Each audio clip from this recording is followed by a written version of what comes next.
my God brothers, my God sisters. And if somebody can send me a message just to let me know that I have successfully come on live, that would be appreciated. Today, my talk is entitled Components of Creation.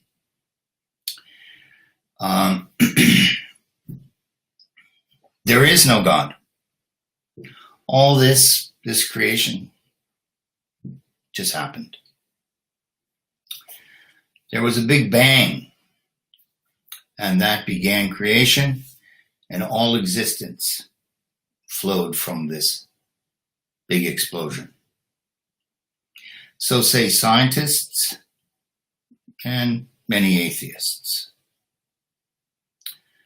So let us apply logic, rationale, intuition, and hopefully spiritual insight to this statement. The Big Bang blew everything into little pieces which flew in all directions, supposedly. Then somehow magically the pieces coalesced themselves into several planets which all conveniently cooled and took this nice shape and established themselves into separate and harmonious orbits around the sun. Not sure where the sun came from. Our planet then developed its own land masses, oceans, rivers, and functional ecosystem of sunshine, evaporation, and precipitation. Magic. So, why don't you conduct your own experiment at home? You know that old junker you have in your garage out back that you've been wanting to get rid of? Why don't you get 1 or 2 sticks of dynamite, blow up the garage, and when the pieces fly up in the air and come down, they'll all coalesce into a beautiful new garage, perhaps the one you actually had in mind. And inside your garage will be a brand spanking new BMW 6 Series. Nice, huh? With a simple explosion. Now, if you do decide to try this at home, don't say I told you, and make sure all the neighbors are safe. Yeah, preposterous. That's not going to happen. Well, these nonsensical theories purported by scientists who spend a lot of time speculating are nothing but speculation or guesswork.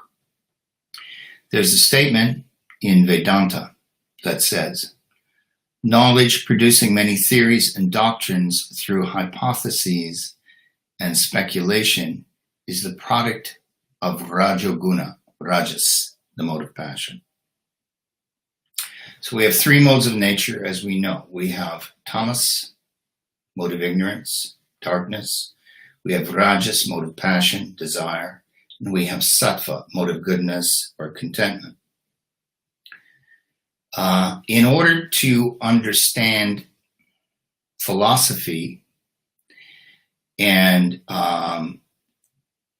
any kind of higher knowledge, material knowledge, what to speak of transcendence, which is beyond the modes, transcendental knowledge, you first must come to the level of sattva guna, the mode of goodness. The mode of ignorance, tamas, is destructive in nature. The mode of passion, rajoguna, is constructive in nature. And the mode of sattva, or mode of goodness, is instructive in nature. So these kinds of hypotheses and speculation, according to Vedanta, are products of the mode of rajas. It hasn't even risen to the mode of goodness. Obviously, what is required to make all this happen and sustain itself is a superior intelligence, a superior intellect. I don't know how we can argue with that, but let's take it a step further. Many scientific and all atheistic persons do not wish to recognize a source or an intellect that is superior to their own. If they do recognize an intelligence or person that is superior to they themselves or their own intelligence, then they would have to do what? They would have to submit themselves to that person or that intelligence, and that this is absolutely what they do not want to do at any cost. They don't want to do that. Then we would have to acknowledge it, submit to it, or worst case scenario, bow down to it. And God forbid, the Big Bang forbid that would ever happen.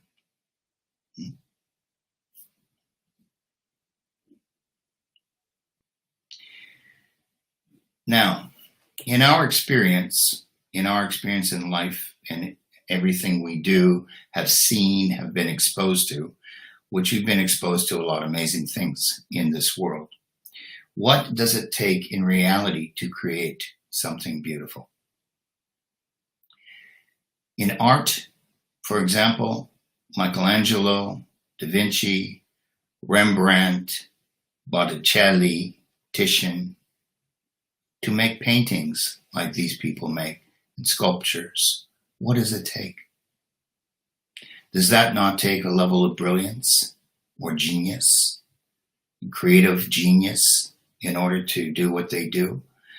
Some of those paintings look like photographs, and the use of light is spectacular. You'd think you're looking at a real scene. What does it take to do that? What about music? What does it take to write a Mozart concerto, a Beethoven symphony, a Bach cantata, or have a go at Vivaldi's Four Seasons? What does it take to create something on this level, on these levels? It takes mental application, talent, genius, and artistic or spiritual inspiration. Right? Supposing you're given your own planet. You're given the planet. The planet's there.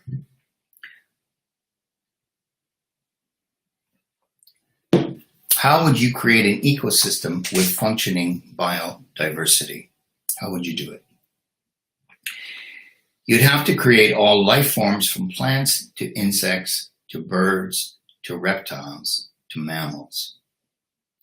According to the Vedas, there are 8 million of those species in the universe on all the various planets. 8 million. You'd have to create humans of distinct races and characteristics. And according to the Vedas, there are 400,000 human or human-like species in the universe. 400,000. And as we all know, we do not see 400,000 distinct species of humans on our planet. Not even close. So you'd have to fashion every insect, reptile, plant, animal, and person as an individual and distinct from every other. There's no two humans that are identical. There's no two birds that are identical, two robins that are identical. There are no two, whatever example you want to take, everyone is distinct and different of their own accord. So how would you go about doing it? You'd have to set into motion amazing DNA sequencing. So what do you know about DNA sequencing? Okay. So there must be a superior intelligence that has created our world, not just an explosion. So who is this superior intelligence? Well, obviously, it is God. It is Vishnu. Vishnu in Sanskrit is a name for God, which means he who lives everywhere. Vishnu is the Supreme Personality of Godhead. Krishna is also the same. Vishnu, Krishna, the same. Vishnu is the four-armed form of the Godhead. Krishna is the two-armed form.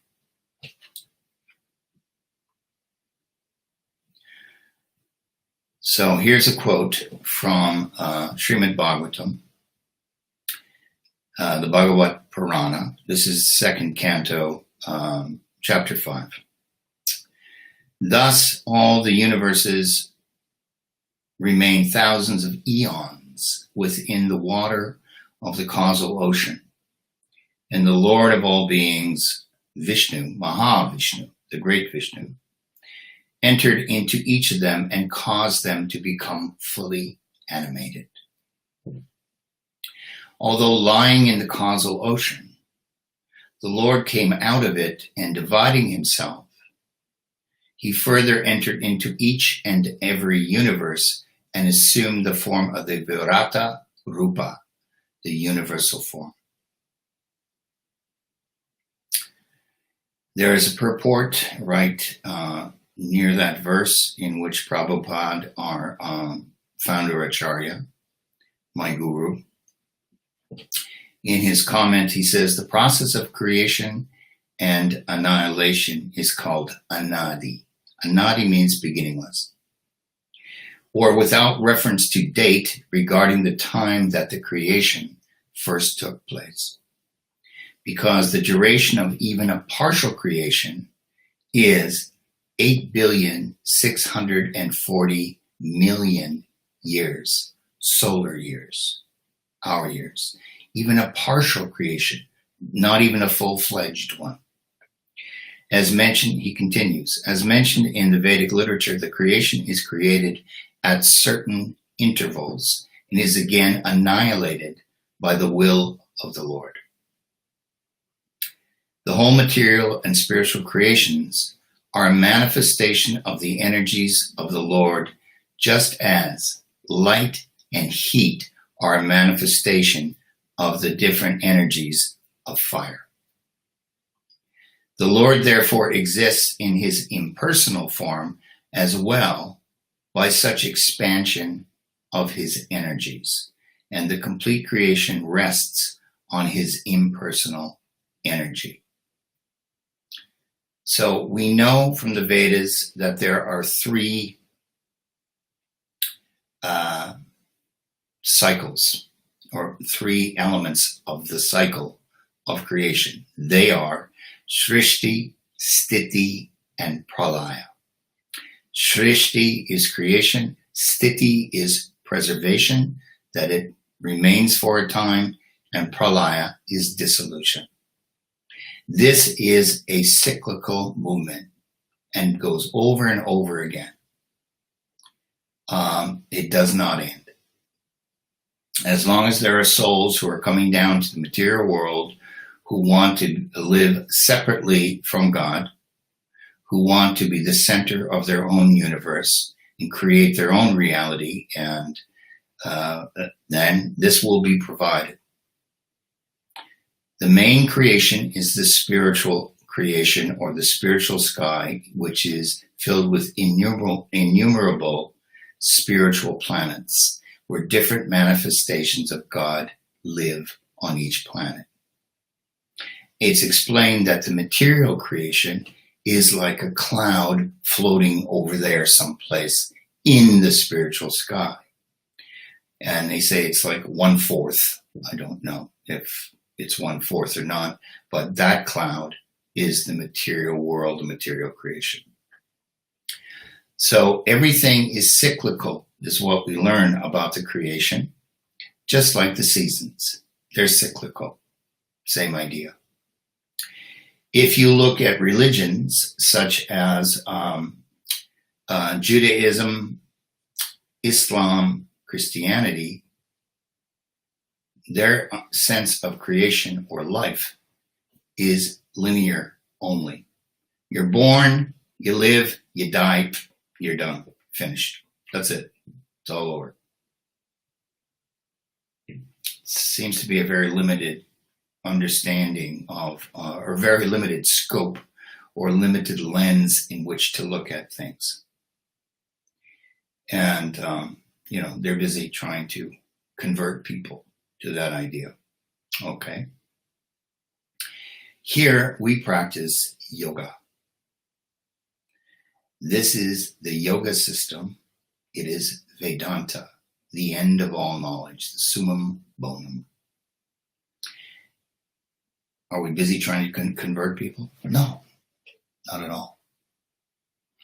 We are just sharing this knowledge, this highest knowledge with people who have a desire to evolve as individuals and develop their consciousness.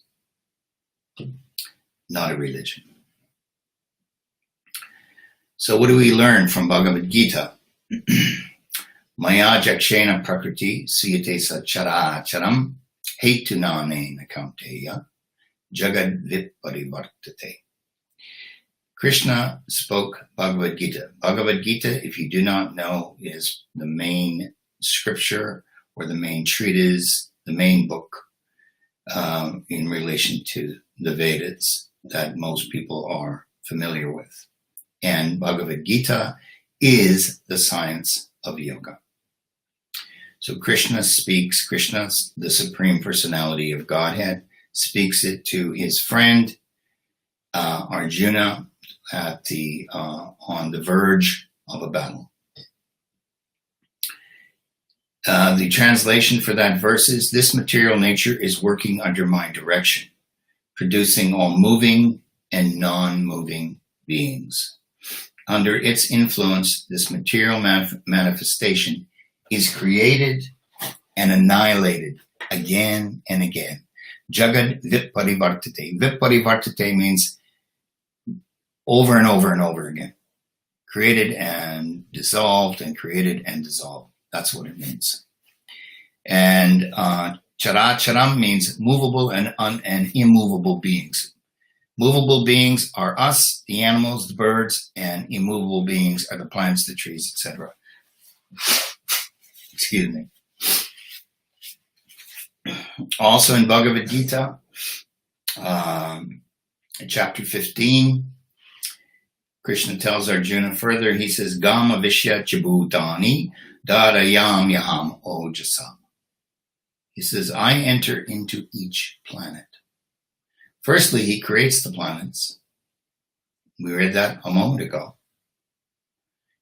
From the causal ocean, he creates the worlds. Then separately, he goes into each and every universe separately as the Virata Purusha, universal form. And here he says that by my energy, all life is sustained when I enter into each and every planet. Well, the marvelous thing about planets, as we all know, is that they are put into orbit and they stay there. And they have their own gravitational pull. We also know this. And they never seem to collide. At least not in all the years I've been here. I haven't seen any of the planets in our solar system collide. Have you? That in itself is pretty amazing. You think that could just take place by happenstance? By a fluke? I don't think so. Then Brahma, the creator, oh no, this is still in Bhagavad Gita, sorry. It's still, this is the 10th chapter in Bhagavad Gita. Krishna says, Maharshaya sapta purve chatvaro manavastata madbhava manasa jata yesham loka ima praja. This is a very interesting verse as well.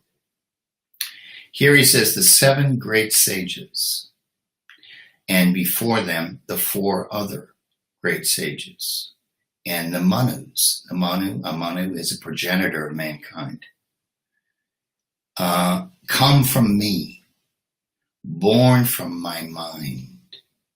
Have you ever given birth from your mind? Have you ever given birth to an idea, to a concept? Did you ever build a house? Did you, first of all, conceive it in your mind? The rooms, how it would be laid out, the various rooms, what their purpose would be, what kind of materials you would use, how beautiful the house would be, as well as how functional. Have you ever done that? Where was it born from initially? From your mind, no? So he says, born from my mind, and all the living beings populating the various planets descend from these sages. Wow. And here we're told repeatedly in all these textbooks, since elementary school, as far as I can remember, that we all came from apes. We descended from apes. Well, my friends, maybe you descended from an ape. I did not descend from an ape. I descended from one of these higher beings, universal beings, sages, realized souls. So did you. So did we all. What do we say from the top down? Is it mind over matter, or is it matter over mind? Descending from the ape is we're going backwards. Okay, so who are these 7 sages? They are initially, different people will take those roles in the universe. They initially were Agastya, Atri, Bharadwaj, Gautama, Jamadagni, Vasishta, and Vishvamitra. And where can you see these 7 sages? Well, you can, kind of.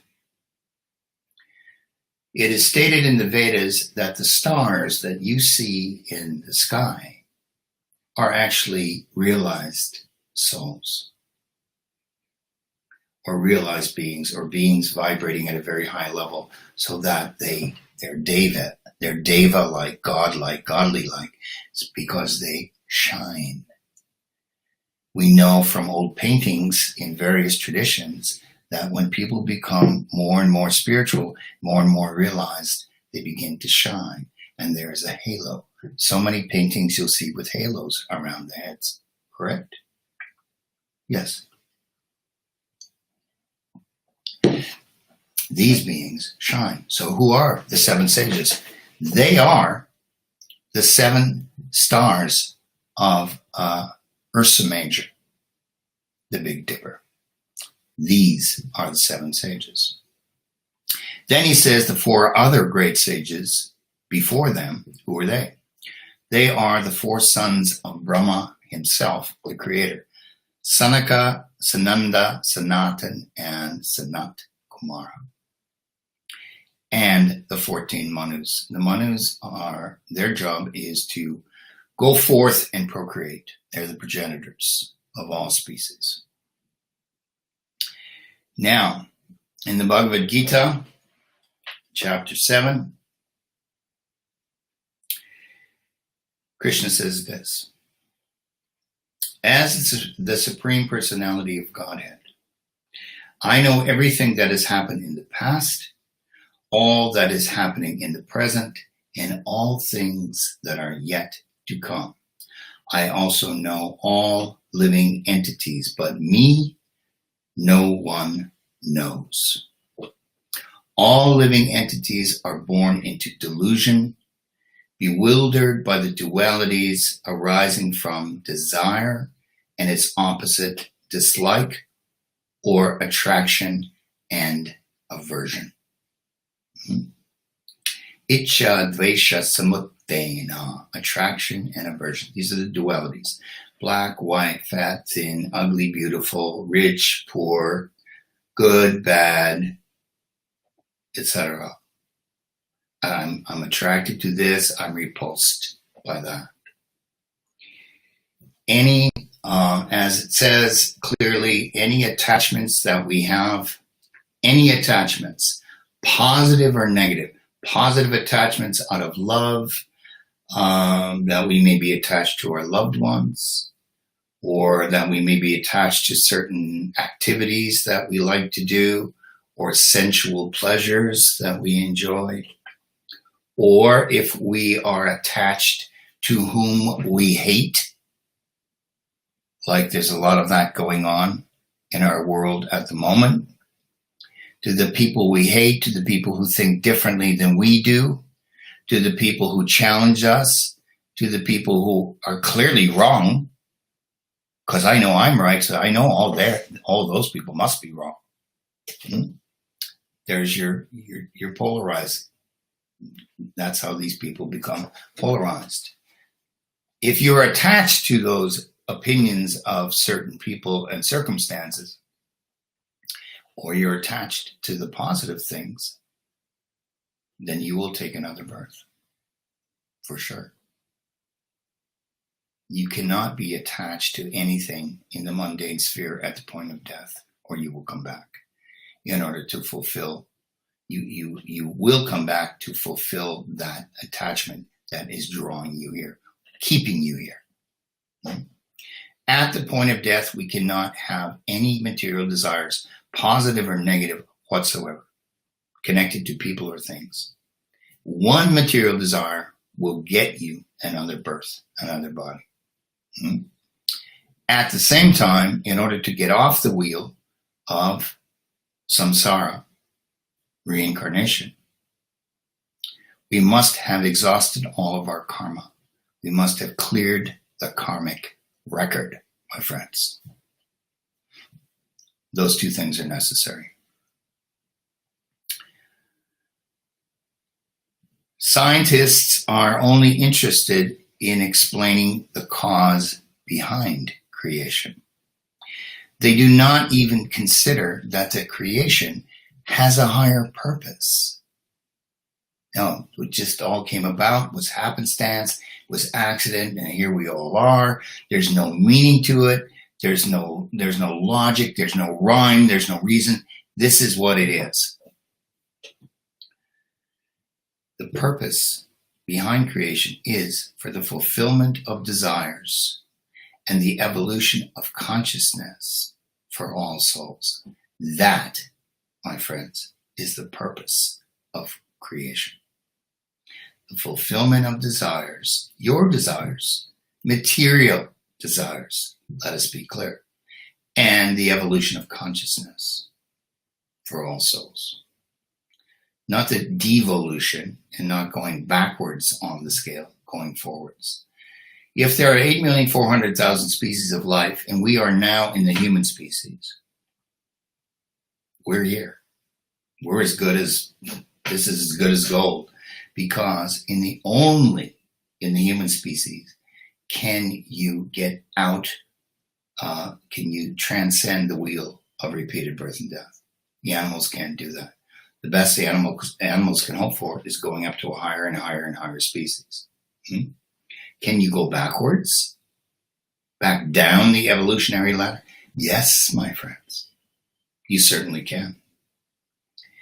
For example, if you eat too much repeatedly, if you eat like a pig, then it stands to reason that the body of a pig would be more suitable than a human body. The human body can't really handle that very well. If you like to have sex all day long, then you can get the body of a rabbit or a pigeon. It's much more functional than a human body. Those are simple examples. So we can go up and down, okay? But we are now here in the human form, so we need to take advantage of this, my friends. We need to raise our consciousness. We need to become realized souls. We need to connect with our own personal dharma or meaning and purpose of our lives, both while we're here in this world and ultimately to transcendence. Now, there's an interesting term called teleology.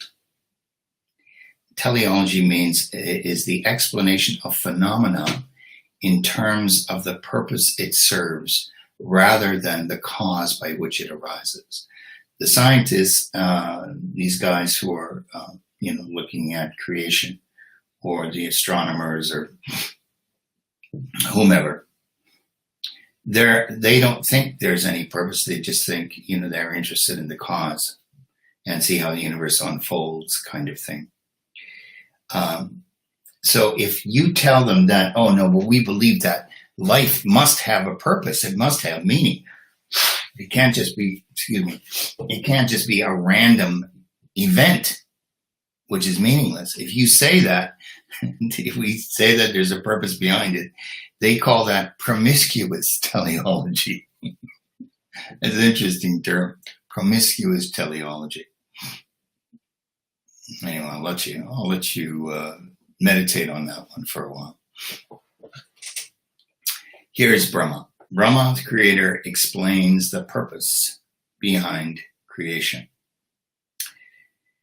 Brahma addresses his son Narad, who is a sage. He says, please describe this, and Narad is a realized sage, and he's very, very devotional. His path is bhakti yoga, the same path that we practice here, the yoga of love and devotion to God. Brahma says, please describe the science of Godhead with determination, and in a manner by which it will be possible for human beings to develop transcendental devotional service unto the personality of Godhead, Hari, the super soul of every living being and the summum bonum source of all energies. He continues, the Lord's activities in association with his different energies should be described, appreciated, and heard in accordance with the teachings of the Supreme Lord. If this is done regularly with faith and respect, my friends, one is sure to escape the clutches of the illusory energy, this material world, the illusory energy of the Lord, known as Maya. Wow. So what does that mean?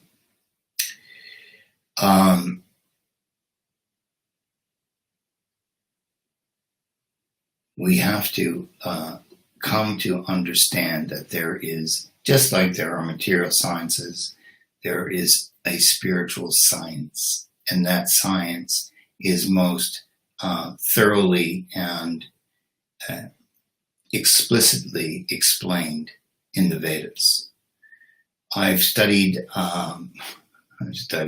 exhaustively many philosophies for many years, and had years ago arrived at the Vedas as the most complete and comprehensive philosophy about spirituality on the planet, and the oldest.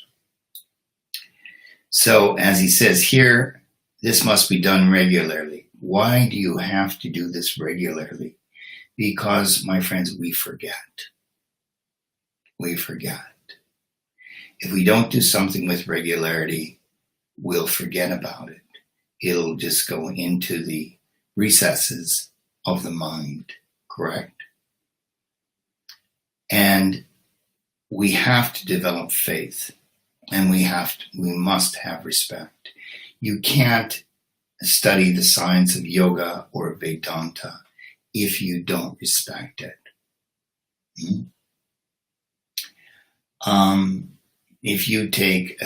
If somebody has a skill and ability that from whom you want to learn, it stands to reason that, number one, you respect this person. You go to learn from them, just like you enroll in a university to learn from people that are have the knowledge that you are trying to learn, or you meet somebody who impresses you significantly and from whom you decide to learn, and maybe you become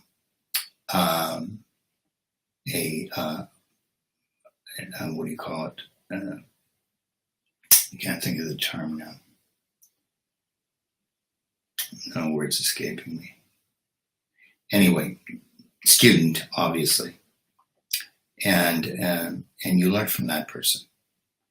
So respect must be there, otherwise you won't learn anything. And we must develop faith.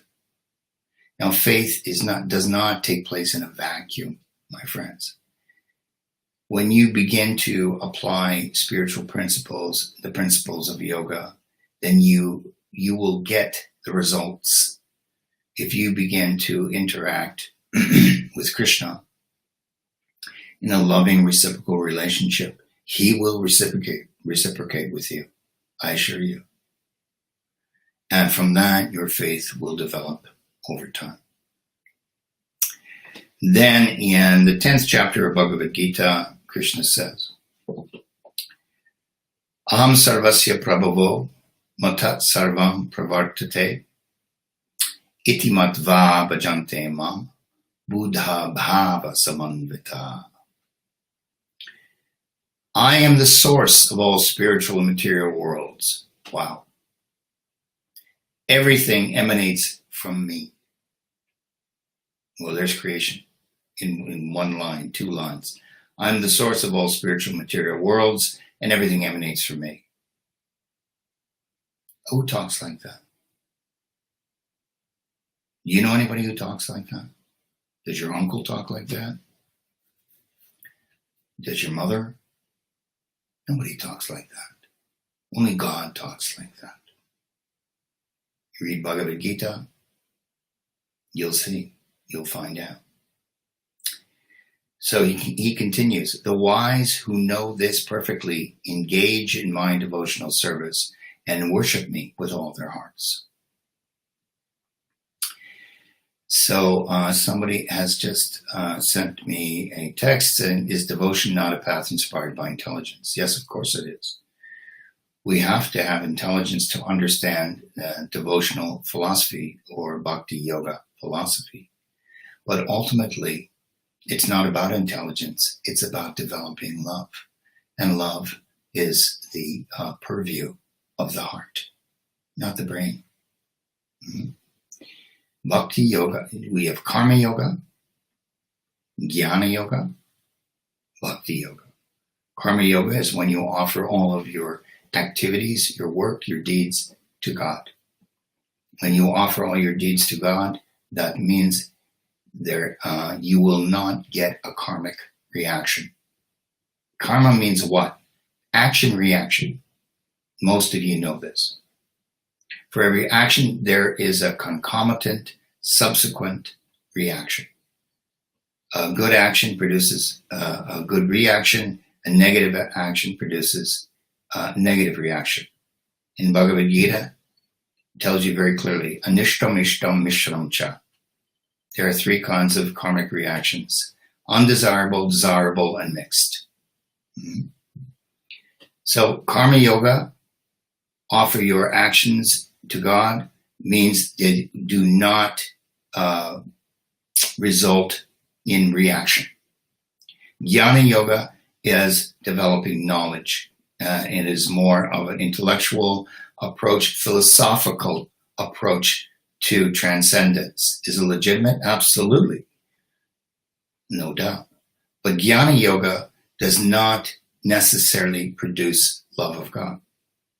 Bhakti yoga produces love of God. Karma yoga means you get off the wheel of repeated birth and death. Jnana yoga means usually you merge into the oneness of the Godhead, the energy of the Godhead, when you leave your body at death, and you lose your identity as an individual.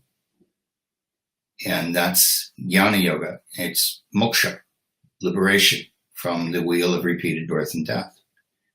Bhakti yoga, the yoga of love and devotion, is based on service. The active participating ingredient is to serve God, to do something to please God. Well, what do you mean? How can I serve God? Easy. You can offer, as Krishna says in the Bhagavad Gita, offer me with devotion a leaf, a flower, a piece of fruit, or water.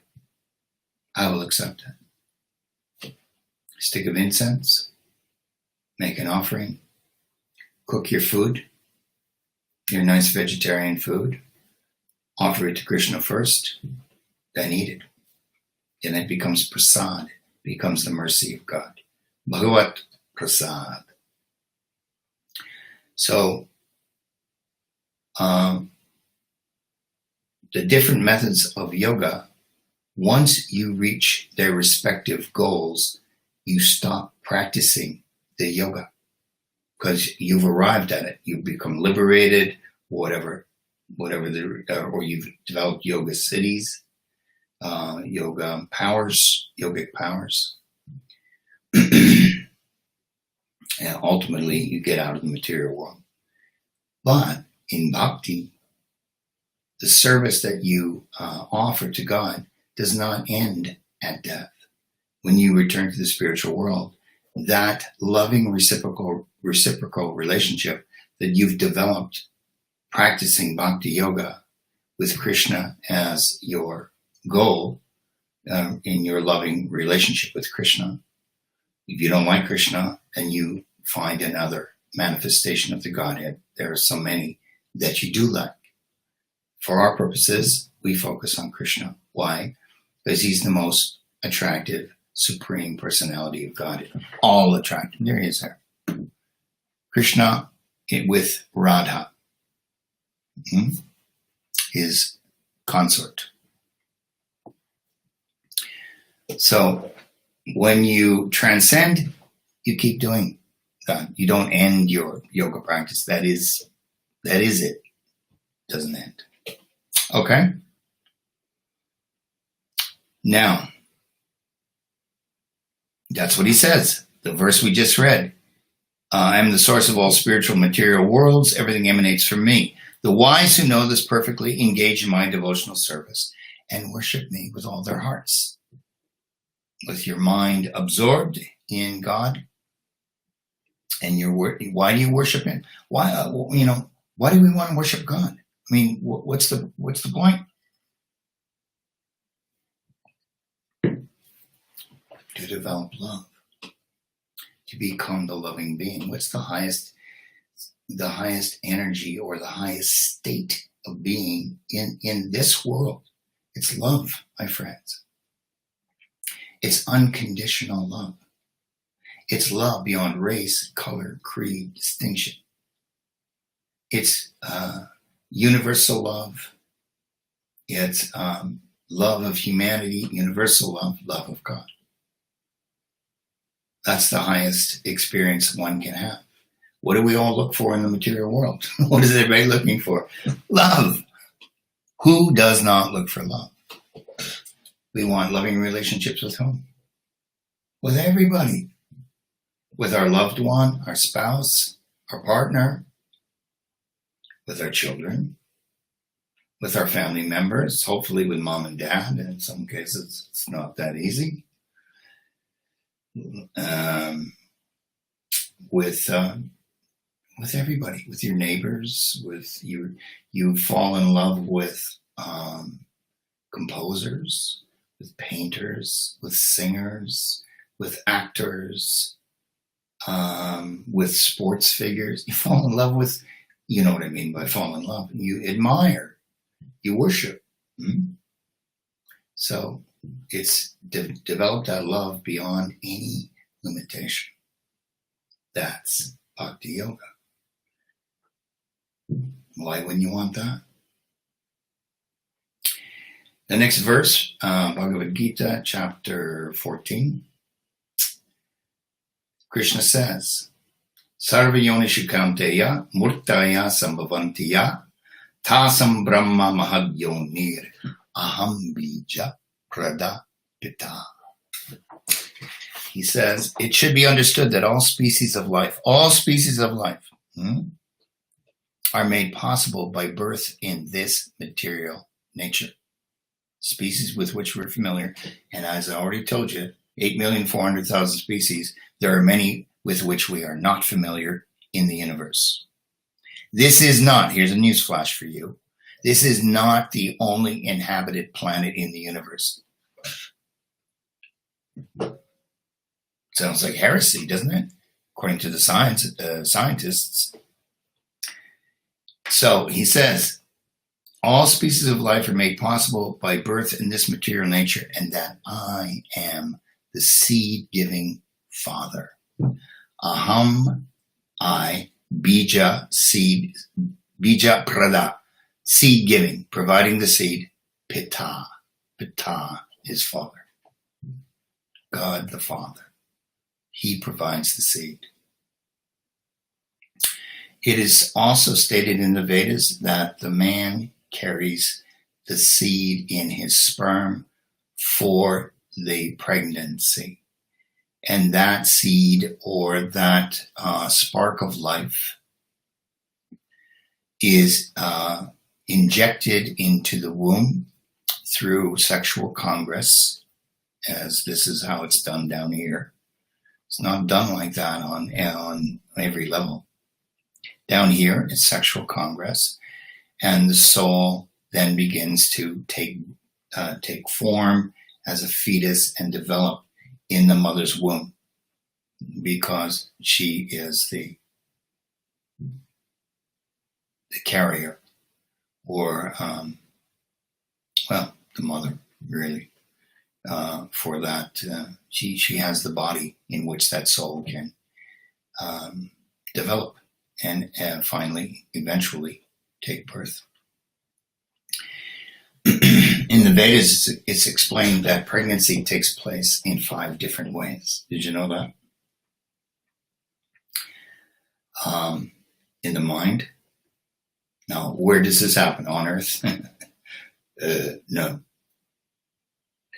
This happens at very, very high planetary levels. This is a middle planet, earthly planet. Not bad. Not, it's okay. Some good, some bad, somewhere in the middle. We got the lower planets, the hellish planets below us. We got the heavenly planets above us.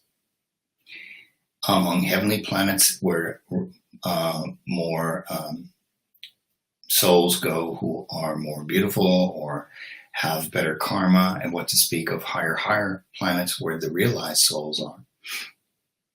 One can impregnate with a thought. Mind, number 1. Number 2, sight. Glance. You can impregnate with a glance.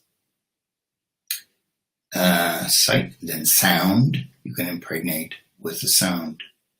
The mantra, a sound. And next one, touch. You can impregnate by touch. That's 4. And the last one, sexual congress. Yeah. That's how it works. Then, next, how are we doing for time? The next verse. This is Bhagavad Gita, chapter 9. Prabhava pralayastanam nidhanam bijam avyayam. Here Krishna says, I am the creation and the annihilation, the basis of everything, the resting place, and the eternal seed. Bijam avyayam, eternal seed. Avyayam means, vyaya means that which is exhaustible or exhausted or can be destroyed.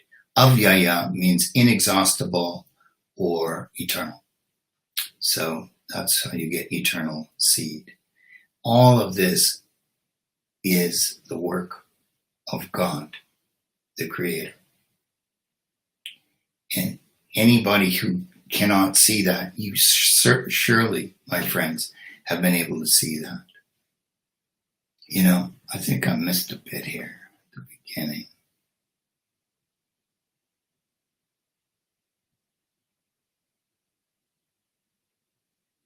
Yes, I did. So I'll add it now. If you, I started it, but I didn't finish it. If you were given your own planet, how would you go about creating a self-sustaining ecosystem with all terrains? How would you do that? How would you work that out? How would you, for example, engineer the Grand Canyon?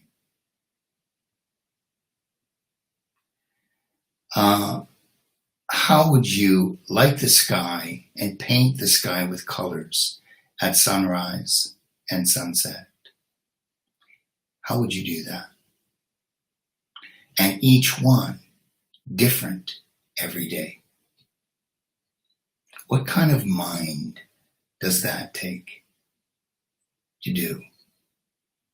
We marvel at these things. We marvel at all of these things I'm telling you. When we watch a simple sunrise or a sunset, and we say how beautiful that is. And if somebody's with us, that's what we say to each other. Oh, look, how beautiful. Come, see this. Come quick, see this. Yeah? How many times have you done that? Because it'll be there and then it'll be gone in a matter of a couple minutes.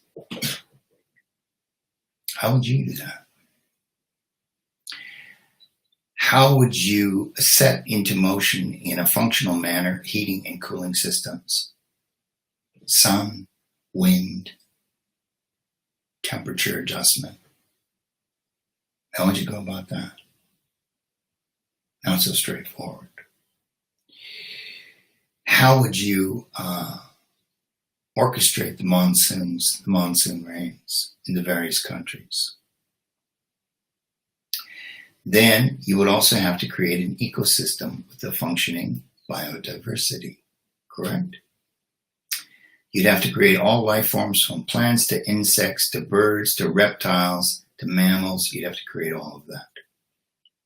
So how would you do it? Not so easy. So what kind of brain does this take? That's the point. Okay. Here is an interesting statement. Again, from the Bhagavad Gita. In the beginning of creation, Prajapati, the progenitor. Prajapati literally means the progenitor. Praja are the people, or no, all life forms are the Praja. And Pati means the Lord of. So he's the progenitor. In the beginning of creation, Prajapati sent forth generations of men and demigods. Devas. What are demigods? Demigod in Sanskrit is Deva, or demigoddess is Devi. What's the root of Deva? Div. The Sanskrit root div means what, my friends? You know, to shine. Demigods are beings who shine, godly beings, equivalent to the angels, the archangels are demigods for a Christian concept or a biblical concept. Same idea. So he sent forth generations of men and demigods along with sacrifices for Vishnu and blessed them by saying, be thou happy by this yajna, by this sacrifice, because its performance will bestow upon you all desirable things. Wow. Then the next verse, right after that, he says, work done as a sacrifice for Vishnu has to be performed. Otherwise, work causes bondage, binds us to this material world. That's why I said earlier, we must offer everything to God, because then there is no reaction. And when we have no reactions to our actions, we have no karma to come back and receive or spend. And then only we get off the wheel of repeated birth and death. That's how it works. Sacrifice, what does it mean? We think that sacrifice means to give something up. Yeah, can mean that. But here, the connotation is to offer something.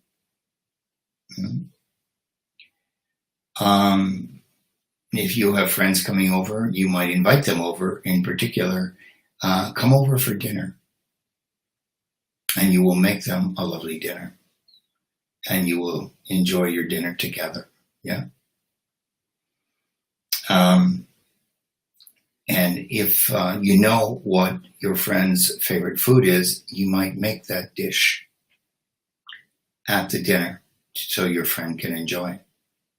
Why? Because he's your friend or she, and you love him or her, and you want to do something to please him.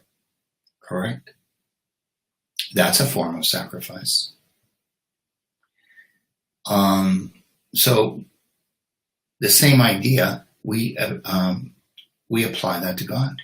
We apply that to Krishna. That we're doing the same thing and we're offering it to God. What? Just cooking? Just making food? No. We learn from the yoga process that everything must be offered. So it all becomes sacred in nature. What does the word sacrifice mean?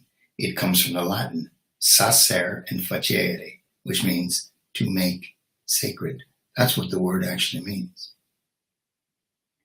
It's how do we make our lives sacred?